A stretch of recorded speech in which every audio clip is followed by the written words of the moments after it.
আবারও নতুন কিছু নিয়ে আপনাদের সামনে হাজির হলাম। সো আজকে আমরা যাব লাইনের বটতলায় মালাই চা এবং পোড়া রুটি খাইতে।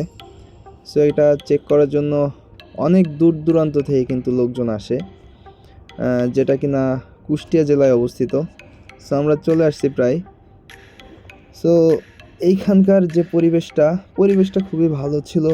চায়ের দোকানটাও মোটামুটি আটো ছোটো একটি চায়ের দোকান।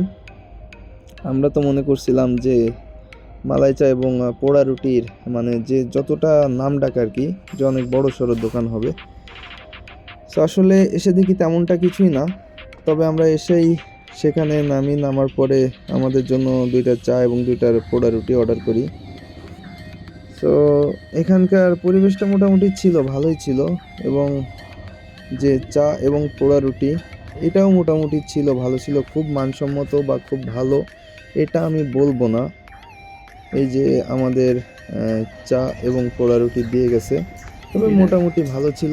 এই যে আপনার নারকেলের যে মালার কাপে চা দিয়েছিল এবং পোড়া রুটি, সো মোটামুটি বেশ ভালো ছিল। সো আপনারা কারা কারা আসছেন এবং কারা কারা আসতে ইচ্ছুক অবশ্যই জানাবেন কমেন্টের মাধ্যমে। আমরা অবশ্যই ঠিকানা দিয়ে দেওয়ার চেষ্টা করব। সবাই ভালো থাকবেন, সুস্থ থাকবেন।